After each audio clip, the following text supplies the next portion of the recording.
Hello viewers, welcome to ramimsvlogs once again.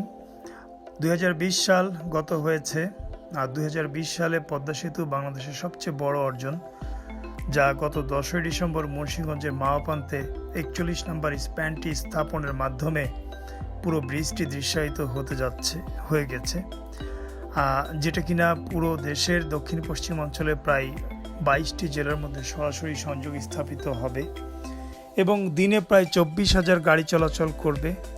Total ব্রিজটি প্রায় 6.15 kilometre লম্বা আমরা জানি, অর্থাৎ 6,150 মিটার।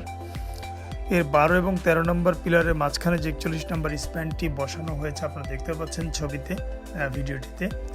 রিসেন্টলি আমরা ওখানে গিয়েছিলাম মাওয়া প্রান্তে, তো অসাধারণ দৃশ্য এবং অসাধারণ অর্জন। জাতি হিসাবে বিশ্বের দরবারে মাথা উঁচু করে দাঁড়িয়ে জোর গলায় বলার মতো একটি অর্জন বাংলাদেশ আসলে করেছে। সেজন্য জানাই বাংলাদেশ সরকারকে আন্তরিক অভিনন্দন এবং কৃতজ্ঞতা। ধন্যবাদ সবাইকে আমার ভিডিওটি দেখার জন্য।